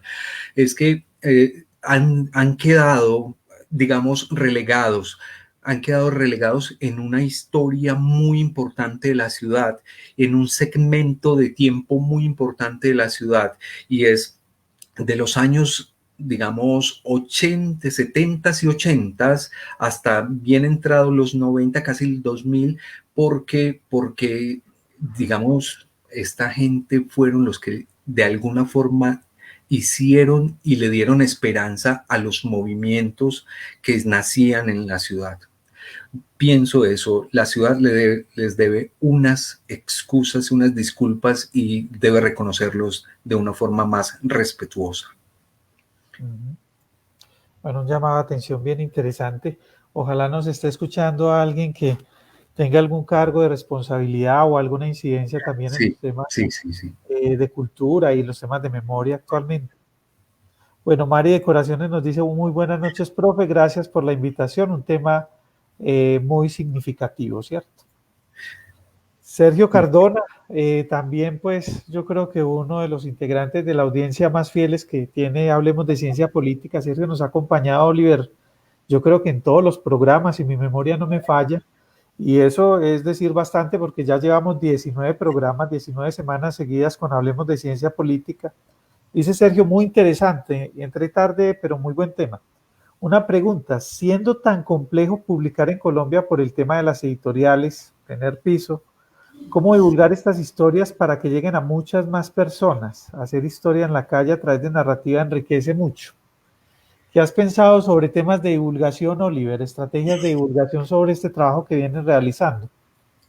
Bueno, ahí la Universidad de Medellín, John Fernando, me paró bolas alguna vez y me dejó crear una materia que se llamaba así, Memorias de la Basura.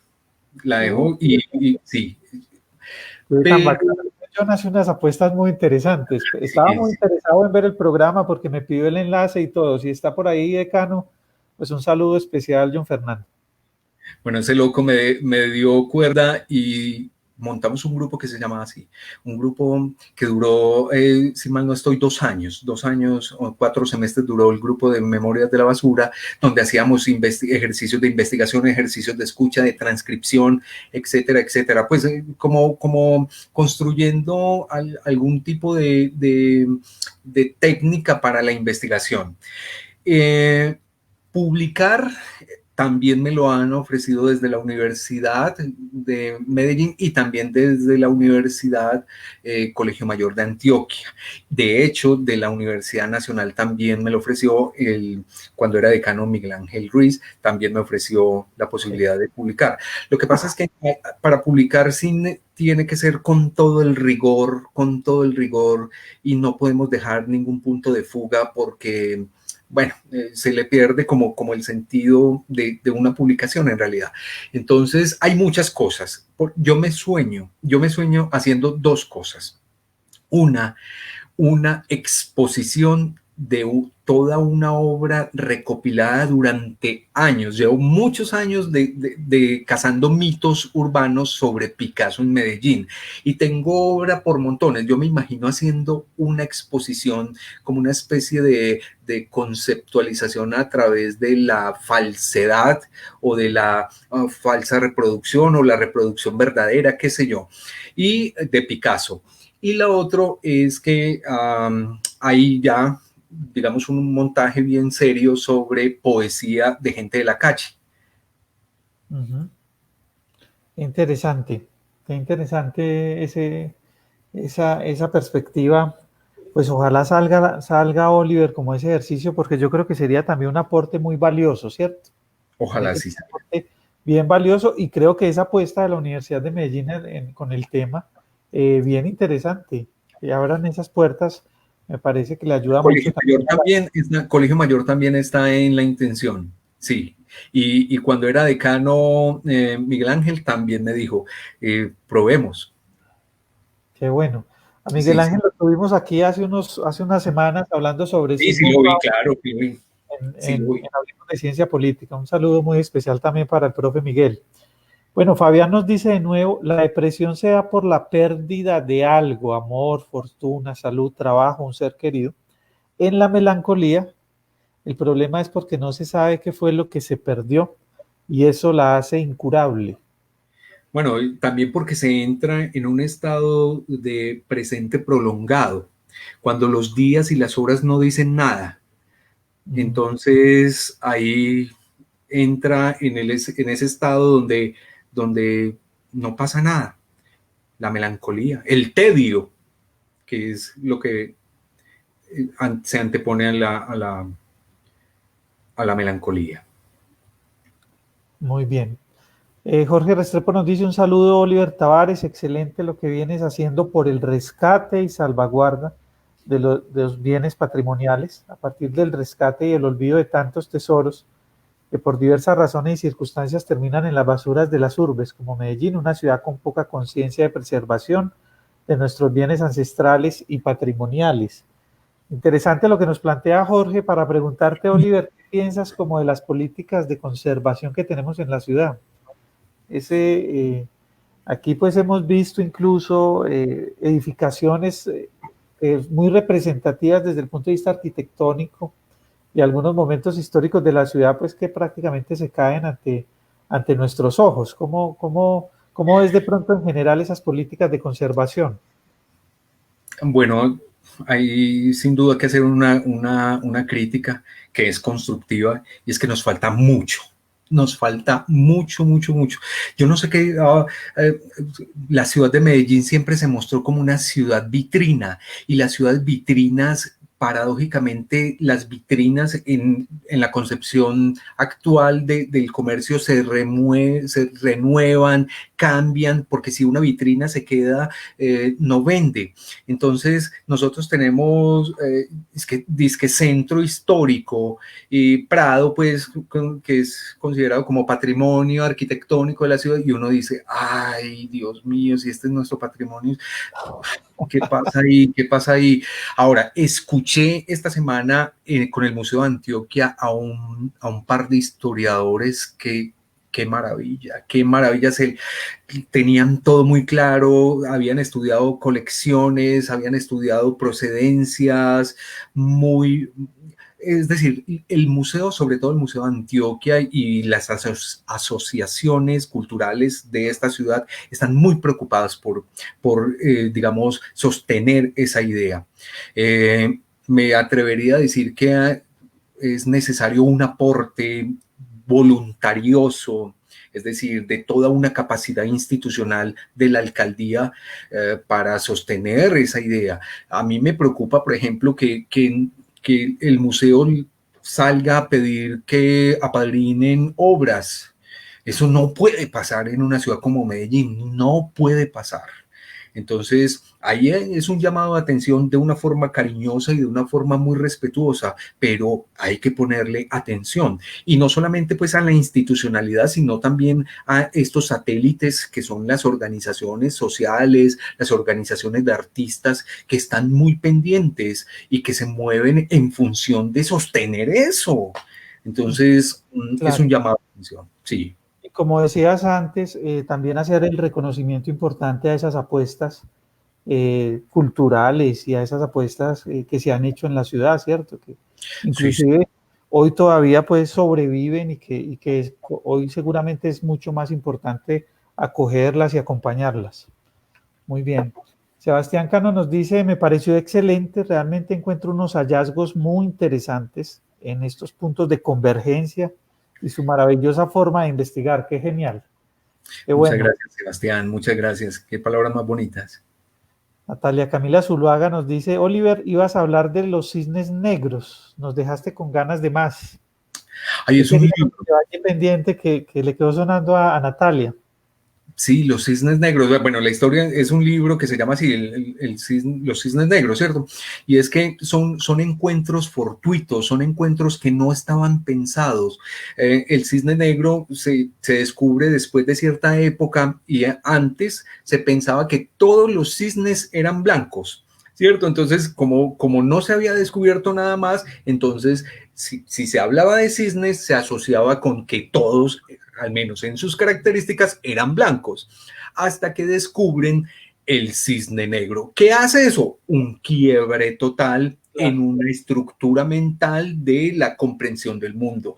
Eso es lo que están haciendo los hallazgos de la ciencia, eso es lo que está haciendo la ciencia hoy, por eso se mueve en términos de complejidad, porque de lo que nos damos cuenta es que estamos llenos, repletos de situaciones que nosotros no podemos explicar a la luz de la razón, a la luz de la lógica, a la luz de la concepción tradicional de la ciencia. Entonces, y eso lo vivimos todos los días, la mayoría de personas tenemos intuiciones, tenemos pensamientos. Ese cerebro, como decía mi amigo Hernán Barrientos, el neurólogo, decía, el cerebro es un órgano que nos lleva, pero mucha ventaja y que nos da en algunos momentos ese pequeño dulce, ese pequeño entretenimiento de la conciencia para alegrarnos la existencia.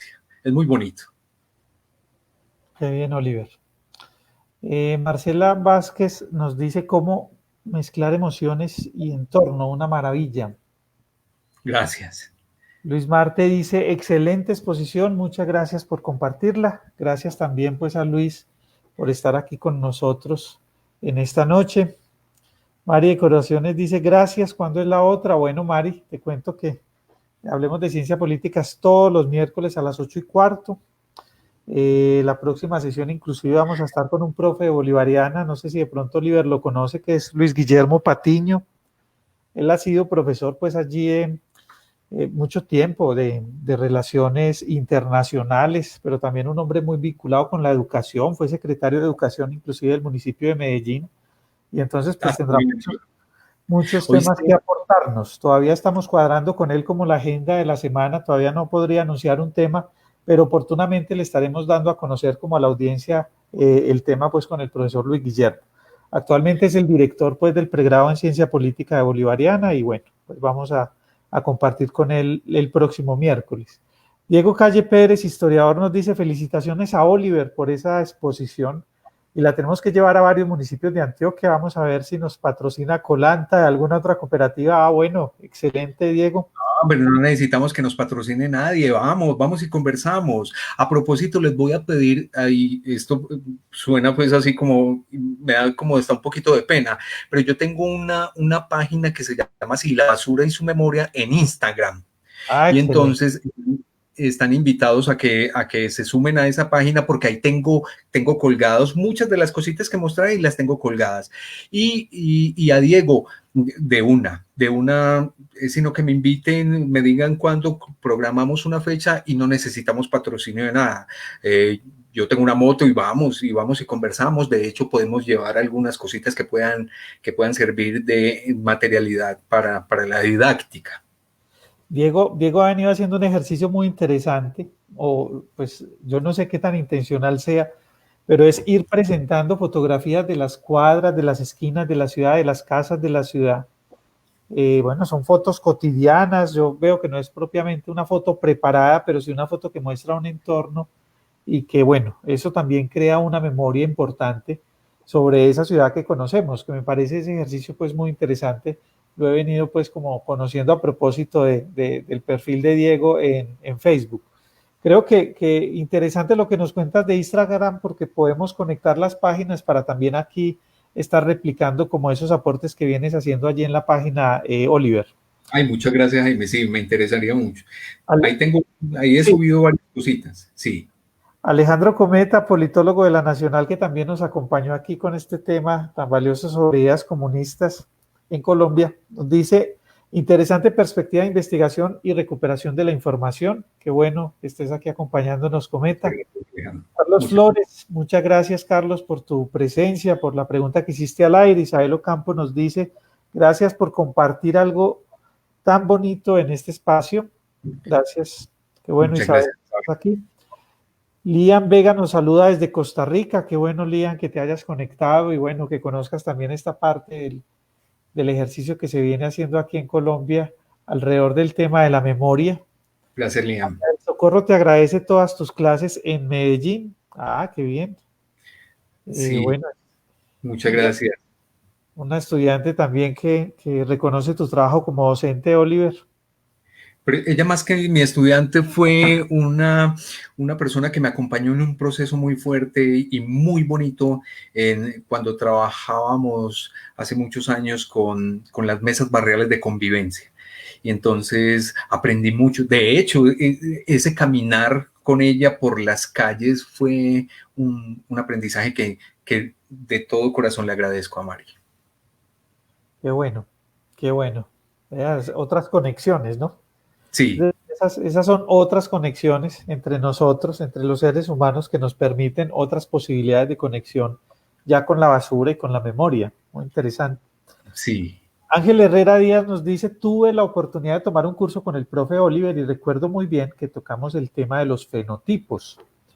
Y ello nos llevó a hablar del discurso de nación partiendo de símbolos de masa y cristal de masa.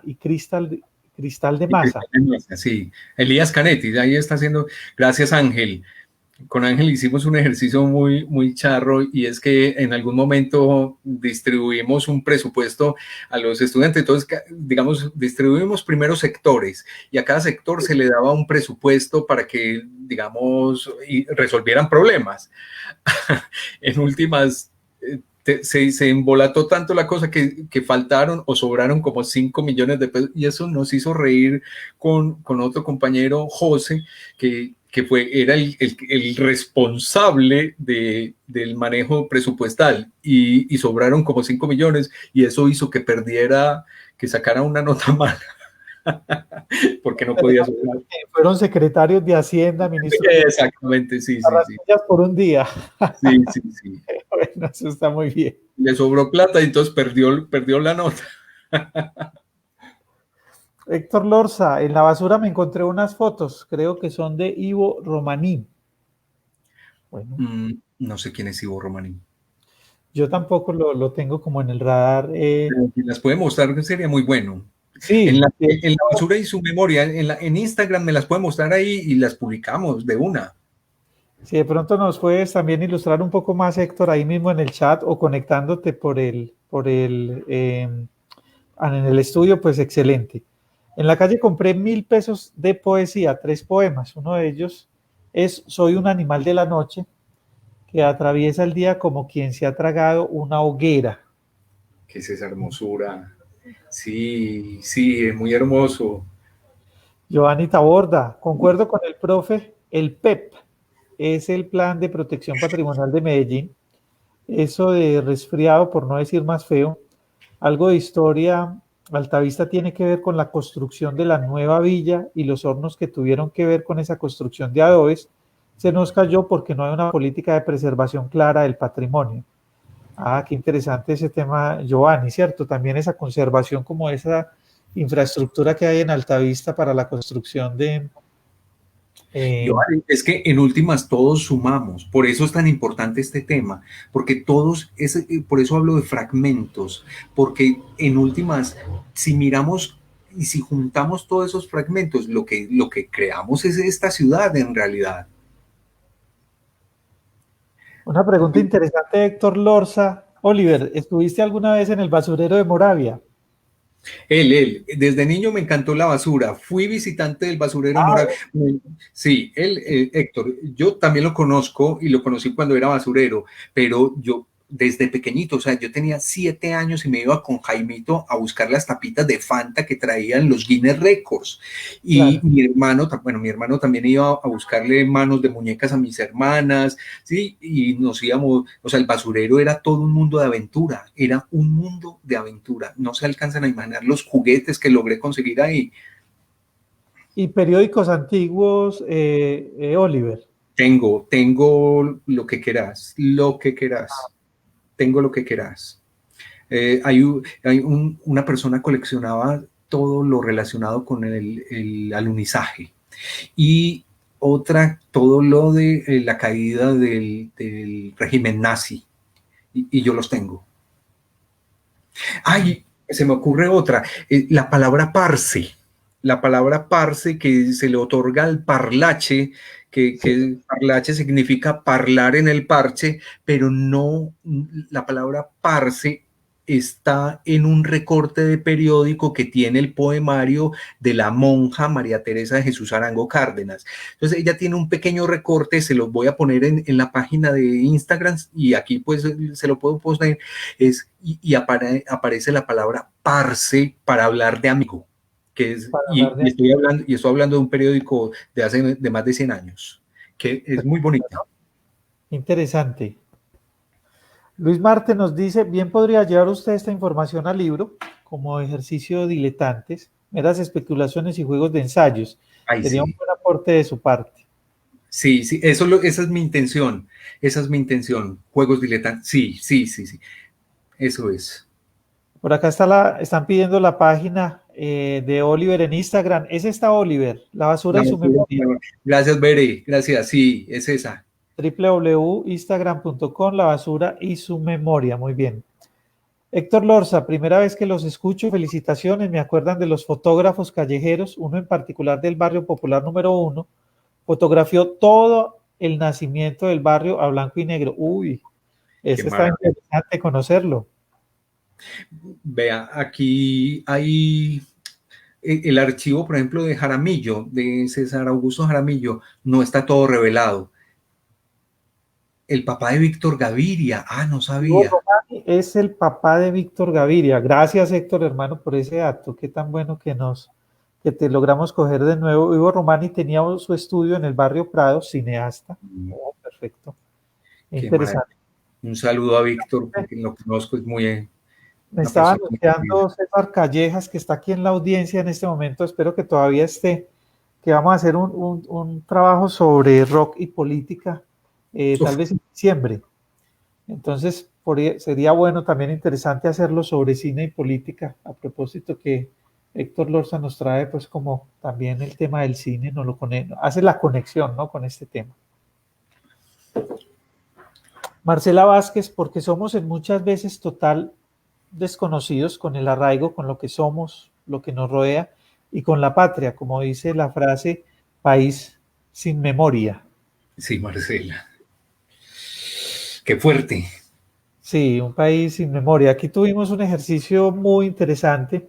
Bueno, uno con Mayuri, que no sé si lo viste, Oliver, sí lo vi. Hablando sobre memoria y justicia transicional a propósito de todo el trabajo tan valioso que está haciendo la Comisión de Esclarecimiento para la Verdad.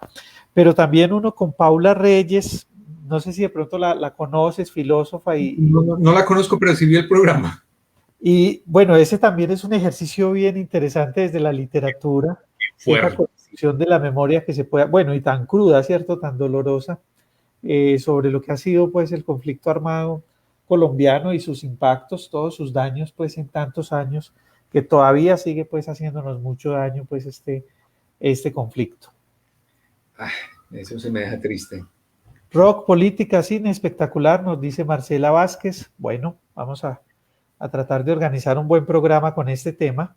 Yo creo, Oliver, que ha sido pues una experiencia muy interesante, una historia pues muy bien contada, aspectos muy interesantes los que has tenido la posibilidad de encontrar en ese ejercicio de, como dices tú, de caminar la ciudad, ¿cierto? Y de buscar de pronto en la basura esas historias y lograr esas conexiones y crear desde allí pues como toda una forma de comprensión de nuestra realidad. Me parece muy valioso como el aporte que haces, no solo pues como para la memoria, sino también para la ciencia política, ¿cierto? Para ser capaces nosotros de usar nuestra disciplina por fuera de los cánones tradicionales, pues de pronto y ortodoxos que trae la ciencia política, pues europea y norteamericana, que a veces es muy encasillada, ¿cierto? Jaime, ve, yo fui el primer politólogo de Medellín que hizo su práctica profesional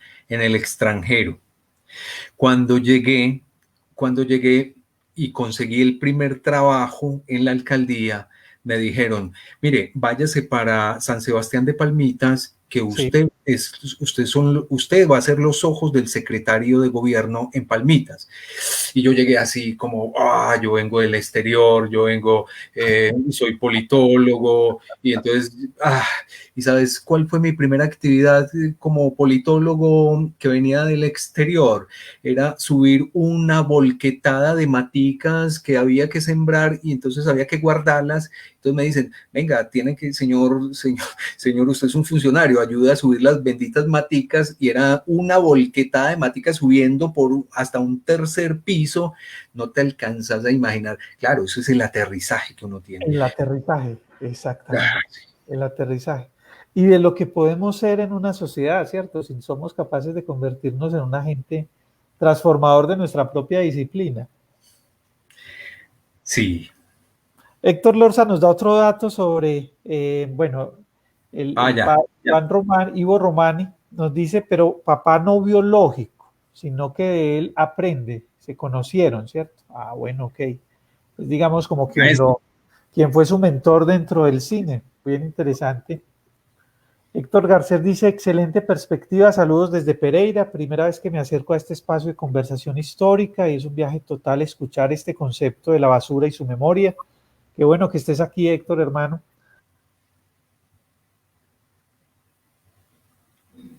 El país con su polarización política y neurosis de la guerra. Yo creo que ese es un episodio que de pronto tú has visto ya en otras épocas, Oliver, el tema de la polarización. ¿Has encontrado hallazgos, memorias de eso de pronto en la basura, en tanto Pero, camino? pero mira, es que la polarización y digamos la agremiación, es que Obregón, Francisco Antonio Obregón era primo de los Córdoba, Ajá. de Salvador Córdoba y de José María, ¿cierto? Y para acabar de ajustar, Mariano Espina Rodríguez era el secretario de Francisco Antonio Obregón. Entonces, lo que te quiero decir es que hay unas funciones en la política que en realidad no permiten una diferenciación tan fuerte y va más con unas intenciones y con unos intereses y con unos propósitos. Ahora, es innegable, digamos, la potencia que tienen esos imaginarios de esa época para la construcción de lo que hoy somos como ciudad y como región. Claro. Y sabes que hay una ruptura muy tenaz porque no he podido saber bien por, por dónde entra esa cosa de lo paisa. ¿Por dónde entra esa cosa de lo paisa? Porque Manuel Uribe Ángel, que tiene algunas tesis, digamos, tesis eugenéticas de una raza y todo ese cuento, pero él nunca habla de paisas, él habla del antioqueño. ¿Sí? Y esa idea de lo paisa es muy reciente, en realidad la idea de lo paisa es muy frágil y esto está reciente, eso está pegadito a nuestra historia. Entonces yo sí prefiero, en términos generales, yo sí prefiero hablar de ser antioqueño a ser paisa, 1000 veces. Es Claro. mucho más potente, es mucho más diverso, es mucho más hermoso. Ujú. Claro, perfecto. Eso de que ese pasado nos explica hoy es algo que nos dejó muy claro Oliver, Juan Guillermo Zapata, no sé si lo recuerdas. Claro, Juan Gui, que es compañero mío, fue compañero mío Claro, y es profesor de la Universidad de Antioquia. Lo veo mucho, bueno, lo veía antes de pandemia, lo veía mucho, sí, claro, Juan Guillermo, sí, claro. sí, Juan Guillermo nos lo dejó muy claro porque su trabajo ahora es sobre pues, un aspecto muy importante del siglo XIX relacionado con el origen de los partidos políticos, bueno, los tradicionales, el liberal y el conservador, y la prensa política, ¿cierto? Entonces, Sí. pues, sí, Trabajo que también hace Carlos Flores. Carlos Flores también tiene 2 publicaciones, y más no estoy sobre ese tema. ok, ok. Sí, Muy bien, dice Valentina Duque, increíble aporte, profe. Muchas gracias. muchas Giovanni gracias. Cabrera dice, lo quiero invitar al Museo del Manzanillo. Excelente, esa sería una un Cuando muy buen quieran, punto de partida para crear otra conexión allí, Giovanni. Qué interesante, el Museo del cuando Manzanillo. quieran. Natalia Zamarra Gudelo, pues le da risa. Yo leo todos los comentarios porque me parece Sí, que es claro, hay que verlos todos. que la gente participe, que hagan preguntas y conversar. Trabajo sobre la memoria. En YouTube, Memoria Histórica sobre el álbum familiar del barrio popular número 1. Con todo respeto, visítenme. Qué interesante, Héctor. Qué Yo interesante. conozco la Comuna 1 al dedillo, y es porque en mis trabajos de estudios urbanos salgo con mis grupos y caminamos por toda la Comuna 1. La Comuna 1 es mi favorita en términos de recorridos. Héctor, Qué chévere, qué chévere. sí, Mira, tienes la la posibilidad. conozco al dedillo. Una aproximación por YouTube inicial, pero también seguramente la oportunidad de sentarse y conversar y seguir creando conexión. Marcela Vázquez dice, sí, el tema de la paz, del perdón, la brecha en que estamos, muchas víctimas victimarios ya se han perdonado y los hilos políticos se mueven hacia un abismo ideológico. Errores de comunicación entre los actores. Bueno, nos da ahí su mirada Marcela. Y David Gómez nos dice, nos comparamos tanto con otras culturas que olvidamos nuestra propia riqueza. David, Muchas yo tengo gracias ahí una por este posición. espacio, profe. Yo tengo una posición, es que nosotros no tenemos con quién compararnos, por eso somos tan engreídos, porque la soledad en las montañas hace que la ciudad se convierta como en una ciudad espejo, no tenemos a nadie con quien compararnos, digamos, de forma cercana. Y entonces es esa soledad de la ciudad de Medellín ha hecho que nos creamos y creemos discursos grandilocuentes de nosotros mismos, pero es en realidad una soledad. La montaña funciona como prisión también y como espejo. Es una tesis bien fuerte, pero tiene algo de lógica. Claro, claro, siempre hemos sido también muy quizás endogámicos, ¿no? A Sí, propósito de esta ubicación geográfica que tenemos. Muy bien, Oliver, te agradecemos mucho, hermano, por este aporte que le un haces. Hablemos. saludo a Guadalajara, desde ¿Cómo? Guadalajara. Un saludo a Guadalajara que nos escribió Berenice. Sí, Ya, Berenice que está desde Guadalajara, bueno, también desde Costa Rica, como viste, desde algunas otras ciudades de sí, Colombia. Qué bueno que estuvieron aquí. Oliver, de nuevo, muchas gracias por este aporte, hermano. Esperamos que no sea la última vez que estés aquí con nosotros en Hablemos de Ciencia Política. Sabes que es un espacio en construcción. Esto, pues, depende de que todos vayamos haciendo nuestros aportes de los trabajos que estamos realizando para mantenerlo vivo cada 8 días. La próxima semana vamos a tener a Luis Guillermo Patiño.